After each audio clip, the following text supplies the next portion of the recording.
আপোনাৰ শিশুটি খুব ভয় খায় নেকি? আপোনাৰ শিশুটিৰ আচৰণ খিংখিঙীয়া হৈছে নেকি? আপোনাৰ শিশুটিৰো দেখা দিছে নেকি এই লক্ষণ? তেন্তে সাৱধান হওক অভিভাৱকসকল। সবিশেষ জানিবলৈ চাওক সম্পূৰ্ণ প্ৰতিবেদন। সকলো শিশুৰ নিজা স্বভাৱ আছে। কিছুমান শিশুৱে সকলো তথা সকলোৰে সৈতে সময় অতিবাহিত কৰি ভাল পায়, কিন্তু আন কিছুমান শিশু আছে যিসকলে খুব সৰু সৰু কথাতে ভয় খাই উঠে। প্ৰকৃততে এয়া তেওঁলোকৰ বিকাশৰ এটা স্বাভাৱিক অংশ। ধৈৰ্য, বুজাবুজি আৰু আশ্বাসৰ শব্দৰে আপুনি আপোনাৰ সন্তানক তেওঁলোকৰ ভয় দূৰ কৰাত সহায় কৰিব পাৰে। আজি এই বিষয়ে জানো আহক। ভয়ৰ কাৰণ। সৰু ল'ৰা ছোৱালীৰ ভয়ৰ বিকাশ এক স্বাভাৱিক প্ৰক্ৰিয়া। ইয়াৰ কাৰণ বিভিন্ন কাৰকো হ'ব পাৰে, যেনে নতুন আৰু অজ্ঞাত পৰিস্থিতি। শিশুৱে নতুন বস্তু আৰু চাৰিওফালৰ পৰিৱেশৰ প্ৰতি ভয় কৰিব পাৰে, কিয়নো এইসমূহ তেওঁলোকৰ বাবে অপৰিচিত। হঠাতে ডাঙৰ শব্দ। শিশুৱে হঠাতে হোৱা প্ৰচণ্ড শব্দত ভয় কৰিব পাৰে। সংগৰ ভয়।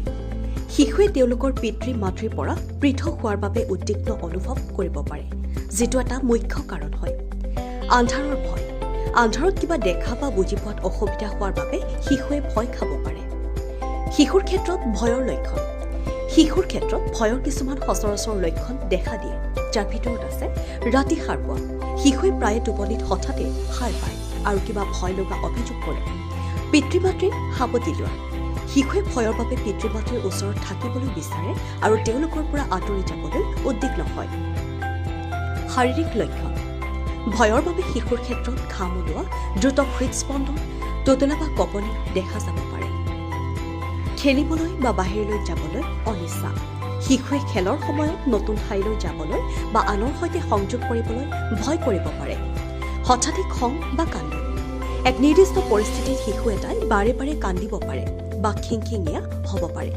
শিশুটোৰ ভিতৰৰ ভয় কেনেদৰে দূৰ কৰিব পাৰি? বুজিবলৈ চেষ্টা আৰু ধৈৰ্য। শিশুৰ ভয় বুজিবলৈ অভিভাৱকসকল সংবেদনশীল আৰু ধৈৰ্যশীল হ'ব লাগে। তেওঁলোকৰ ভয় স্বাভাৱিক। শিশু এটাক সুৰক্ষাৰ অনুভূতি প্ৰদান কৰা, শিশুক আত্মবিশ্বাস দিব যে তেওঁলোক সুৰক্ষিত। তেওঁলোকৰ ভয় হ্ৰাস কৰিবৰ বাবে আলিংগন কৰিব, ওচৰত বহি কথা পাতিব। খেলৰ জৰিয়তে সমাধান। শিশুটিক ভয়ৰ অৱস্থা খেলিমেলি ধৰণে বৰ্ণনা কৰা আৰু ইয়াৰ এক স্বাভাৱিক পৰিঘটনা হিচাপে দেখুওৱা। ভয়ৰ সন্মুখীন হোৱা। শিশুটোক লাহেকৈ ভয়ৰ সন্মুখীন কৰা, যেনে যদি সন্তানে আন্ধাৰলৈ ভয় কৰে তেনেহ'লে কোঠাৰ পোহৰ লাহে লাহে অফ কৰক আৰু সিহঁতক বুজাই দিয়ক যে ইয়াত ভয়ৰ কাৰণ একো নাই। কাহিনী কোৱা। ভয় দূৰ কৰিবলৈ ইতিবাচক কাহিনী ক'ব আৰু উদাহৰণ দিব, যিয়ে শিশুৰ মনৰ পৰা নেতিবাচকতা আঁতৰ কৰিব পাৰে। নিয়মীয়া ৰুটিন। শিশুৰ ৰুটিন স্থিৰ ৰাখিব যাতে সিহঁতে সুৰক্ষিত আৰু আত্মবিশ্বাসী অনুভৱ কৰে। News desk report, NDTV।